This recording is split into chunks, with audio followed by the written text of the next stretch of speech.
ముత్తుకూరు మండలం పైనాపురం చిన్నసంగం గిరిజన కాలనీలో దారుణ పరిస్థితులు. 100 లోపు కుటుంబాలు ఉండే కాలనీలో 46 మందికి ఆధార్ కార్డులు లేకపోవడం, 16 మందికి అర్హత ఉన్నా పెన్షన్ రాకపోవడం, 41 కుటుంబాలకు ఇళ్లు లేకపోవడం, 29 మందికి ఇళ్ల స్థలాలు లేకపోవడం, 22 మందికి చెందిన ఇళ్లు శిథిలావస్థలో ఉండడంపై ఆవేదన వ్యక్తం చేసిన సర్వేపల్లి శాసనసభ్యులు సోమిరెడ్డి చంద్రమోహన్ రెడ్డి.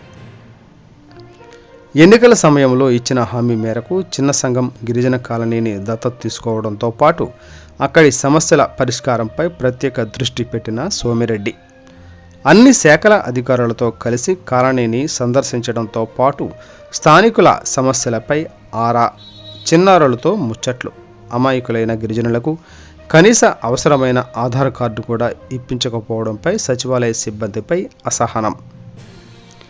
ఎమ్మెల్యేలు, మంత్రులుగా పనిచేసిన వారికి గిరిజనులు బాధలు పట్టకపోవడం దురదృష్టకరమని, గత పాలకులు తమ వళ్ళు ఆస్తులు పెంచుకోవడానికి ప్రాధాన్యం ఇచ్చారు తప్ప ప్రజా సమస్యల పరిష్కారంపై దృష్టి పెట్టలేదని ఆగ్రహం.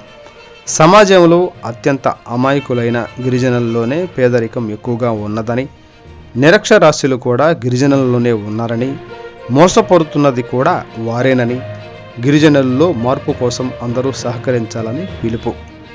ప్రతి గిరిజన చిన్నారిని బడికి పంపి బాగా చదువుకునేలా ప్రోత్సహించాలని సచివాలయ ఉద్యోగులు, స్థానిక నేతలకు సూచన.